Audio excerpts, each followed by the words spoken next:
लोगों में एक बड़ा कंफ्यूजन है क्योंकि कुछ लोग कह देते हैं कि हिंदू तो कोई धर्म ही नहीं है, सनातन धर्म है। तो जरा लोगों को थोड़ा सा ज्ञान दीजिए कि वाकई हिंदू धर्म है, सनातन है, धर्म है क्या? बहुत अच्छी बात कही। और पहले तो मैं चंद्रा जी को बहुत प्रणाम करता हूं, और बहुत सारे लोग आपकी बात को सुनते हैं और फॉलो भी करते हैं कुछ लोग, और मैं भी उनमें से एक हूं। बहुत अच्छी बात कही।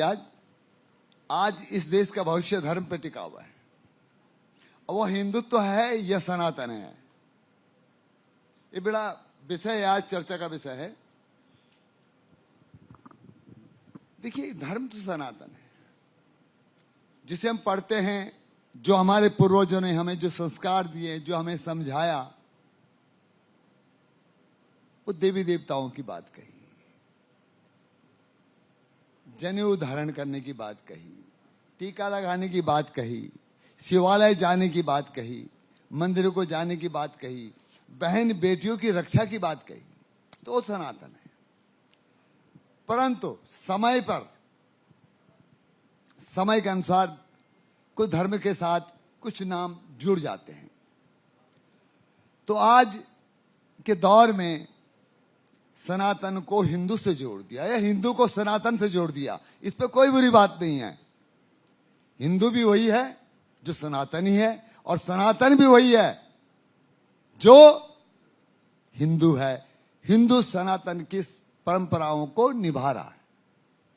तो फिर एक सवाल ये आता है कि जब धर्म जोड़ने की बात करता है तो फिर ये वर्ण व्यवस्था जिसने समाज को तोड़ने का काम किया, ये कहां से आया? देखिए, वर्ण व्यवस्था तो हमारे यहां शास्त्रों में, जहां तक शास्त्रों का हम वर्णन करते हैं, शास्त्रों को समझते हैं, शास्त्रों को समझने का प्रयास करते हैं, तो वर्ण व्यवस्था कब थी, क्या थी, जिसका आज हमारे सामने कोई उदाहरण नहीं, ना वर्तमान में कोई ऐसा शास्त्र है जो हमें वर्ण व्यवस्था के बारे में ज्ञान देता हो। वर्ण व्यवस्था कभी समय था इस संसार को, एक छोटे संसार को चलाने का। कुछ लोगों को काम दिया गया था, काम करवाने का, जैसे आज भी हो रहा है। मंत्री का बेटा विधायक बनता है, फिर बाद में मंत्री बन जाता है। एक सैनिक का बेटा जनरल बन जाता है। एक छोटे पत्रकार का बेटा बहुत बड़ा पत्रकार बन जाता है। तो उसी तरह से ये वर्ण व्यवस्थाएं चलती रही, जबकि आज इस देश में सनातन के लिए और राष्ट्र धर्म के लिए वर्ण व्यवस्था को एक साइड कर देना चाहिए।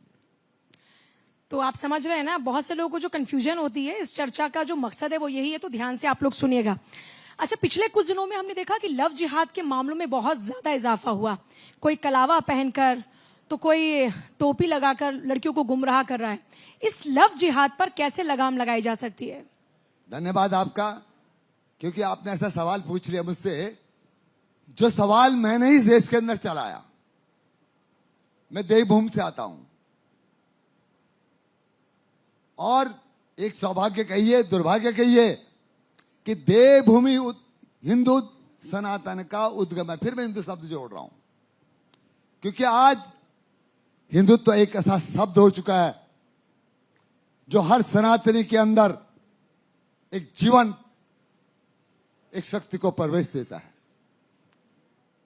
आज अगर हम उस देवभूमि की तरफ जाएं, विशेष रूप से लव जिहाद कहीं न कहीं, देखो एक बात बड़ी साफ सी बात है, ये समझना भी चाहिए। सनातन में जो बेटी होती है, हमारी बेटी सनातन में संस्कृत रूपी बेटी है। देखिए एक बात, बहुत बड़ा धर्म है हमारा। हमारे पूर्वजों ने हमें बहुत कुछ दिया। बेटी को संस्कृत रूपी बेटी कहा। ये बेटी, तुम दूसरे घर में जाना, अपने घर की अच्छी परंपराओं को उस घर में सिंचित करना। तो आज कुछ भेड़िए, कुछ कट्टरपंथी, कोई जिहादी मानसिकता के लोग हमारी बेटियों पर गलत निगाह रख गए, गलत ढंग से, गलत मानसिकता से लव जिहाद चला रहे हैं। लव जिहाद का मतलब, अगर हम मेरे परिवार की बेटी किसी दूसरे धर्म के लोगों से, किसी विशेष धर्म के लोगों से जिनसे कि हमारा कोई रिश्ता नहीं, कोई नाता नहीं, अगर वो हमारी बेटी को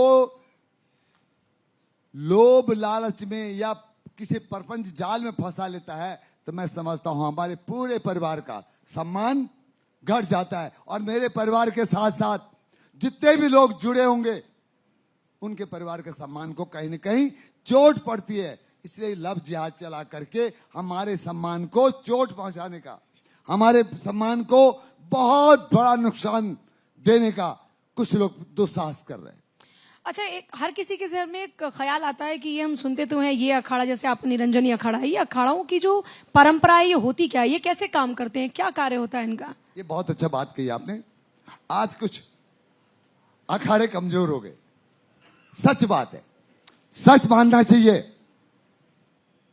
कि आदि शंकराचार्य जी ने जब इस सनातन की पुनर्स्थापना, एक बात ध्यान रखिए आप, सनातन की पुनर्स्थापना के लिए जब आदि शंकराचार्य जी निकले और उस समय उन्हें आवश्यकता पड़ी एक ऐसे वर्ग की जो पढ़ा लिखा वर्ग हो, जिसे शास्त्रों का ज्ञात हो, संस्कृत का ज्ञात हो, तो उन्होंने उस वृत्ति को बनाया परमहंस वृत्ति।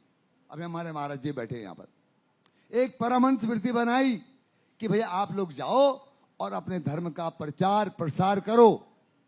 परंतु उस समय कुछ लोग इतने ताकतवर थे, बलशाली थे, जिन्होंने उन्हें परमहंस वृत्ति के जो लोग थे उनको रोकने का प्रयास किया।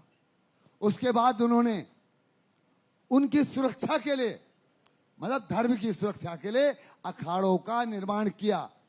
और देखिए बड़ी बात है, अखाड़े को निर्देशित किया कि नग्न रहोगे, बबूती पहनोगे, मतलब इस संसारिक सारे चक्रों से आपका कोई संबंध नहीं होगा। आप धर्म के सच्चे प्रहरी के रूप में खड़े रहोगे और जहां आवश्यकता पड़ेगी वहां पर आप परमहंस वृत्ति के जो लोग हैं उनकी रक्षा करोगे। परंतु आज कहीं न कहीं अखाड़ों में वो कमी आ चुकी है, जिससे कि हमारा धर्म कहीं न कहीं कमजोर होता नजर आ रहा है। बहुत बहुत शुक्रिया आपका बातचीत के लिए महाराज जी। और इस बीच हमारे साथ में स्वामी जितेंद्रानंद सरस्वती भी मौजूद हैं। मैं चाहूंगी कि एक बार उनके लिए भी जोरदार तालियां हो जाएं। धन्यवाद आपका, बहुत बहुत शुक्रिया।